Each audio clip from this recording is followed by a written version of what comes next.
자, 내용을 읽어보겠습니다. 내가 다시 해 아래에서 행하는 모든 학대를 살펴보았도다. 보라, 학대받는 자들의 눈물이로다. 그들에게 위로자가 없도다. 그들을 학대하는 자들의 손에는 권세가 있으나 그들에게는 위로자가 없도다.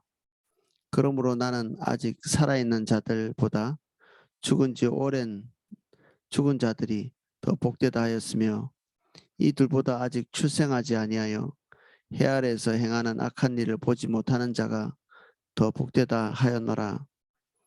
내가 또 본즉 사람이 모든 수고와 모든 재주로 말미암아 이웃에게 시기를 받으니 이것도 헛되어 바람을 잡는 것이로다.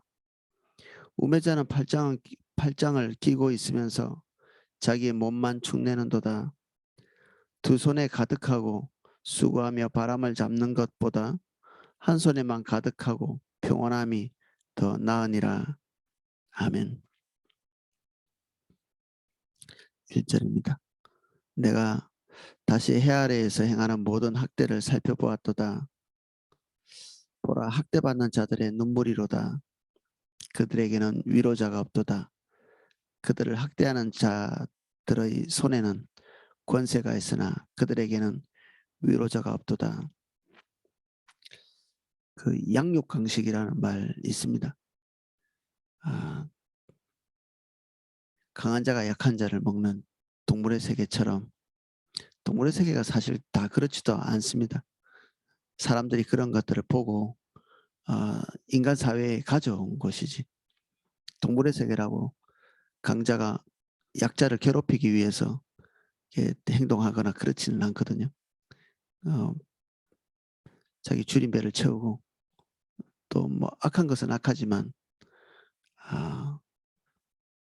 악을 겨냥해서 달려가거나 그렇지도 않죠. 근데 이러한 것들이 인간 세계에서 흔히 발견된다. 양육강식처럼, 짐승처럼 강한 자는 약한 자를 고통에 빠뜨리는 그러한 존재다. 이 강한 자들은 권력을 가졌기 때문에 또는 돈이 있기 때문에 그리고 다른 재주나 탁월함이 있기 때문에 약자들을 고통 속에 빠뜨리는 거죠.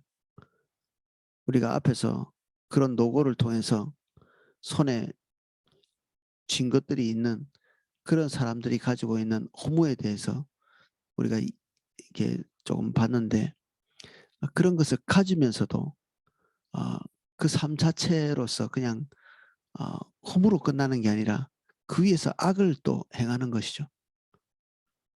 가진 자들은 아마 그냥 가지진 않았을 것입니다. 분투하고 노력하고 또는 있는 것을 잘 유지하고 이렇게 했기 때문에 다른 사람보다 더 탁월한 위치에 있을 텐데 그들이 그 위치에서 악을 도모하는 것입니다.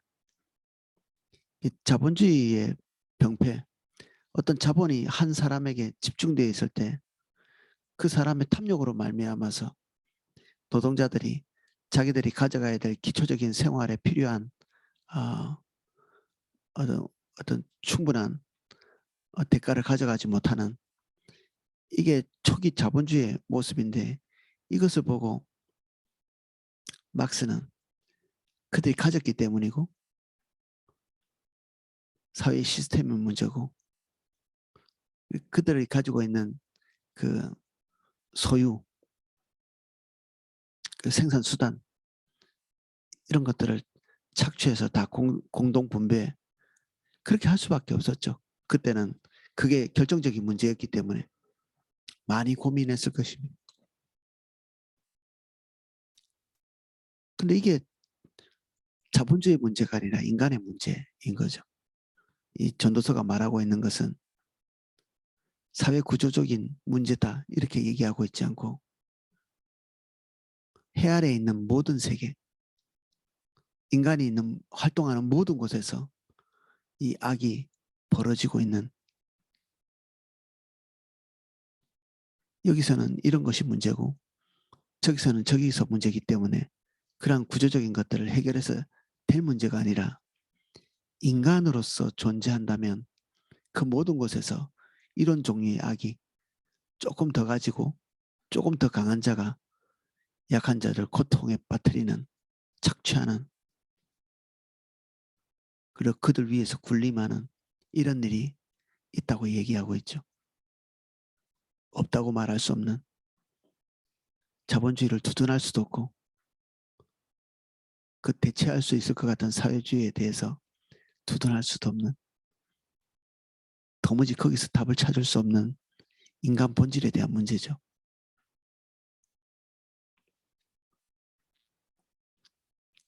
그들에게 위로자가 없는, 진정한 위로자이신 하나님이 배제된 그 상태에서는 땅에는 아무 희망이 없고 소망이 없고 해답이 없습니다.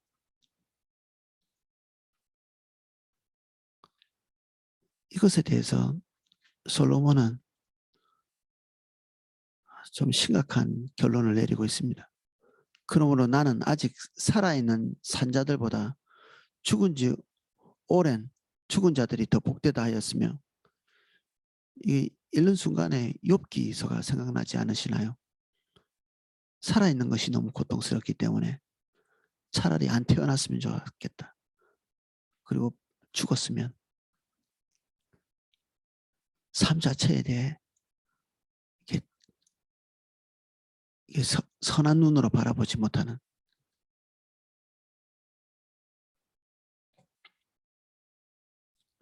이게 솔로몬이 자기 형편이 어렵기 때문에 이런 고백을 하고 있는 것이 아니라 깨어있는 지각, 하나님이 주신 선명한 통찰력, 이걸 가지고 세상 구석구석을 주목해서 봤더니 세상의 상태가 이렇다는 거죠. 그리고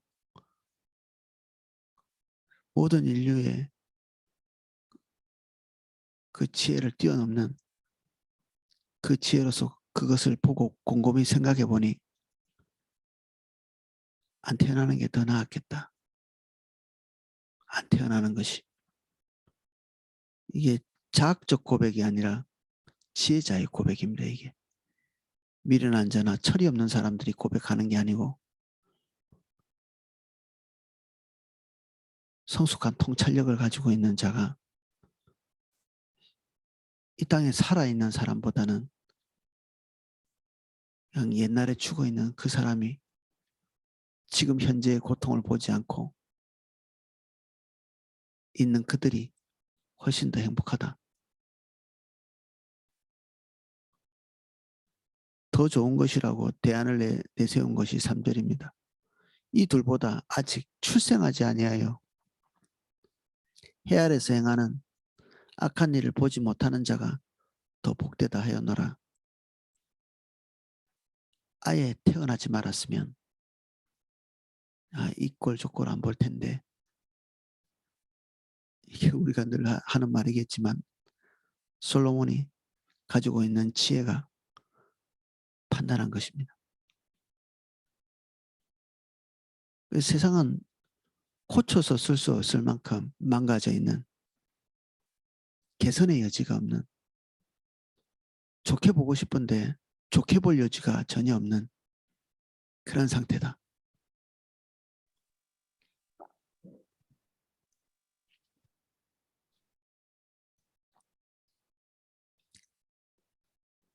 그래서 사람들은 어느 정도 그 부분에 대해서 인식하고 있기 때문에 몸부림쳐서 될 수 있으면 위의 단계로, 강자의 단계로 올라가려고 몸부림치죠. 그들 눈에도 돈이 없거나 권력이 없거나 재주가 없거나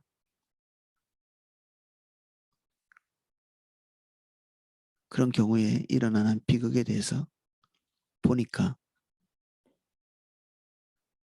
분투하는 것이죠. 수고하고. 또 내가 본즉 사람이 모든 수고와 모든 재주로 말미암아 이웃에게 시기를 받으니 이것도 헛되어 바람을 잡는 것이로다. 어떤 사람이 수고하고 분투해서 위로 올라가고 다른 사람보다 더 많이 노력하고 또는 다른 사람보다 조금 더 재주가 있어서 위로 올라가고 있는 그 꼴을 또 못 보는 것입니다. 왜냐하면 그들이 나의 위로 올라가면 또 강자가 되어서 또 고통스럽게 할 것이고 공정하게 분배해야 될 몫을 혼자 독차지할 것이기 때문에 고통스러운 거죠. 누구라도 강자가 되면 그런 위치에 있을 거기 때문에 열심히 노력하는 사람이 더 시기를 받는, 그 사람이 열심히 노력해서 손에 뭔가를 쥐고 나면 그 밑에 있는 사람들이 복된 것이 아니라 또 하나의 고통을 또 가중시킬 테니까.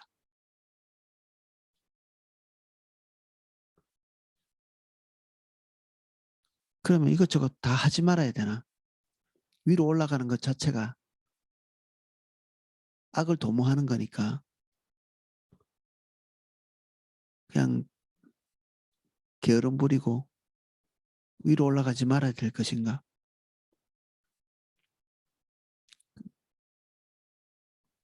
염세주의자 같이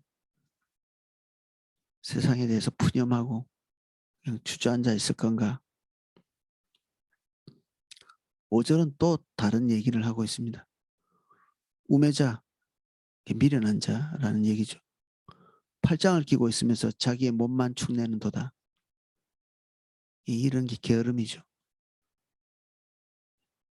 세상이 구조적으로 문제가 있고 높은 곳에 올라가봤자 시기받고 그 높은 곳에서 행하는 일들이 선이 아니고 악인, 분투해서 노력해서 위쪽까지 올라가 놓고 그 올라간 곳에서 선을 행하지 않고 악을 행하는,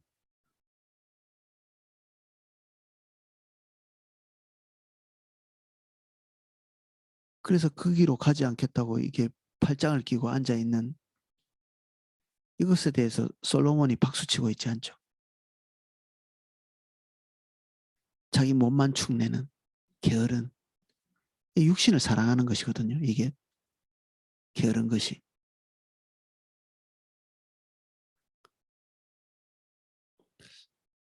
6절, 두 손에 가득하고 수고하며 바람을 잡는 것보다 한 손에만 가득하고 평온함이 더 나으니라. 적당히 하라는 얘기죠. 적당히. 너무 많이 올라가지 말고 적당한 곳에서 한 손에 필요한 것들을 취할 수 있는 정도까지 거기까지 올라가고 평온을 누려라. 너무 열심히도 하지 말고 완전히 게으르지도 말고 수고는 하되 쉬엄쉬엄 하라는, 한국 사람들에게 잘 맞지 않는 그런 권면을 하고 있죠. 어느 때까지 해야 이 적정선일까? 가끔 고민도 됩니다. 주를 위해서도 우리가 죽을 똥살똥 열심히 하는 습성이 몸에 배어 있는데 이게 주님께 얼만큼 의미 있는 것인가?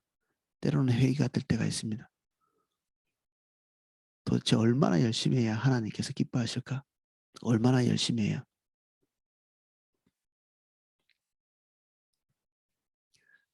분투하고 수고한 것들이 어느 시점에 열매도 없이 그냥 손에서 사라지는 그런 경우도 많거든요. 애쓴 것이 그냥 열매 맺지 못하고 없어지는, 왜 했나 싶은 헛수고만 가득한.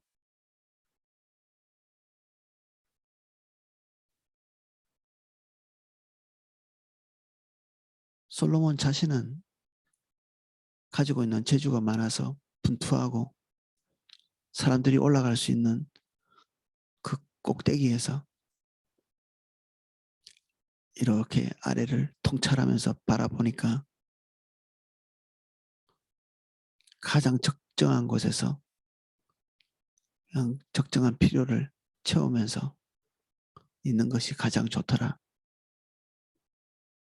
이 우리가 잘 들어보지 못한 기묘한 그런 결론을 내리고 있습니다. 이 적정선 이게 항상 문제죠. 어디까지가 적정인가. 항상 주님과 동행하지 않을 때 우리는 이 딱딱하게 딱 규격화되어 있는 결론을 찾으려고 합니다. 생각하고 싶지 않고 고민하고 싶지 않고 이게 기계적으로 그냥 모든 것이 답이 딱 떨어지기를 원하는. 근데 주님이 우리의 삶에 개입하실 때는 우리가 닫힌 곳 속에서는 아무것도 감지할 수 없는 그런 상태가 됩니다. 관계라는 것은 항상 열려 있어야 되잖아요. 하나님과의 관계도 열려 있어야 되고 믿지 않는 사람들은 하나님에 대해서 닫아놓고 있죠. 그래서 그들은 폐쇄체계라는 말을 씁니다. 폐쇄체계. 세상은 닫혀있다. 이런 우리는 닫혀있다라고 생각하지 않고 열려있죠. 이 세상이 우리가 인지할 수 있는 생각할 수 있고 이렇게 눈으로 볼 수 있고 귀로 들을 수 있는 우리 오감으로 관찰할 수 있는 세상이 있지만 이 우주가 있지만 하나님은 그 우주를 초월해서 우리에게 계속해서 개입하실 수 있는 거죠. 개입. 그래서 우리가 기도하는 것이고 그분과의 관계가 닫혀있는 이 세상을 변화시키고 움직이고 우리가 그것을 믿죠. 그리고 믿는 자들은 그런 것들을 다 경험으로 알고 있습니다. 주님과의 관계 안에서 항상 이 적정선을 찾게 됩니다. 어느 지점까지 어떻게 해야 게으른 선까지 가서 자기 몸만 축내는 그런 상태에 안 빠질 것인가. 어느 시점에 우리가 지나치게 높이 올라갔다고 생각하는 그 지점으로 이렇게 가서 악을 행하지 않을 건가. 하나님이 우리에게 말씀하시기 전까지는 이걸 구분하는 것은 쉽지 않습니다. 항상 지나쳐가는 게 우리들이니까 게으르기도 하고 일 중독같이 되기도 하고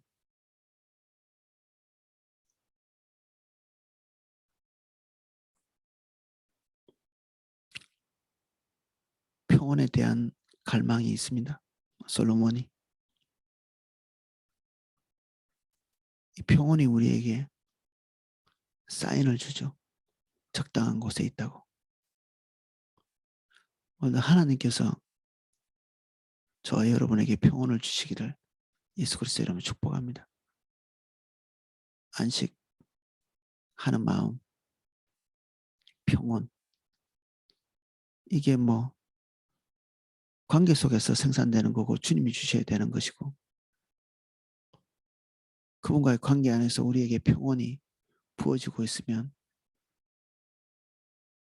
거기가 우리의 적정선입니다. 과거에는 그리스도인은 얼마를 벌면서 살아야 되는가 이런 걸 규정해 보려고 애를 많이 썼습니다.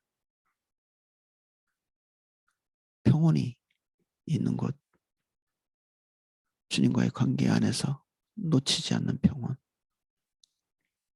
그 지점이죠. 눈에 보이는 그 액수가 아니고. 오늘 여기까지 살펴보겠습니다. 기도하겠습니다.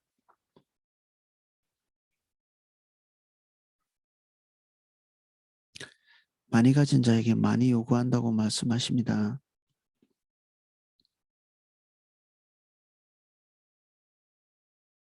우리가 분투해서 얻은 걸 가지고 악을 행하는 자리에 있지 않도록 도와주십시오. 더 많이 가지고 더 강해진 우리의 위치를 가지고 앞지하는 자리에 있지 않도록 주님 없는 세상이 하고 있는 그러한 행태를 본받지 않게 우리 안에 낙심하여서 자포자기하고 주저앉아 있지 않도록 또한 은혜를 주십시오. 육신을 사랑해서 뒤로 물러나 아무 영향력도 행하지 않는 하나님께서 이 땅에서 주신 그 모든 종류의 그 의무들을 단념하고 포기하지 않게 은혜를 주십시오. 우리가 적정한 선을 찾을 수 있는 평온을 주십시오. 이 시간 한 분 한 분에게 주님의 평온을 기름 부어 주십시오. 이 모든 것에 좌우되지 않을 수 있는 단련된 믿음을 예수님 이름으로 축복합니다. 우리는 좌우로 치우치고 위아래로 치우칩니다. 주님이 어디에 계시든 우리가 거기 머물기를 원합니다. 저에게 주님이 주시는 안식이 필요합니다. 안식하는 마음 주십시오.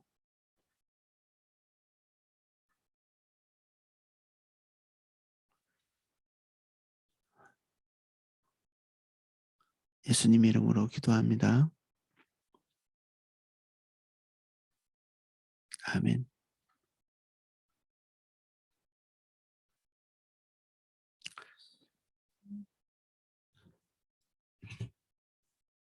예, 담임 목사님께서 그 신앙 훈련을 다시 이렇게 시작하라고 말씀하셔서 그 일을 전에 했던 것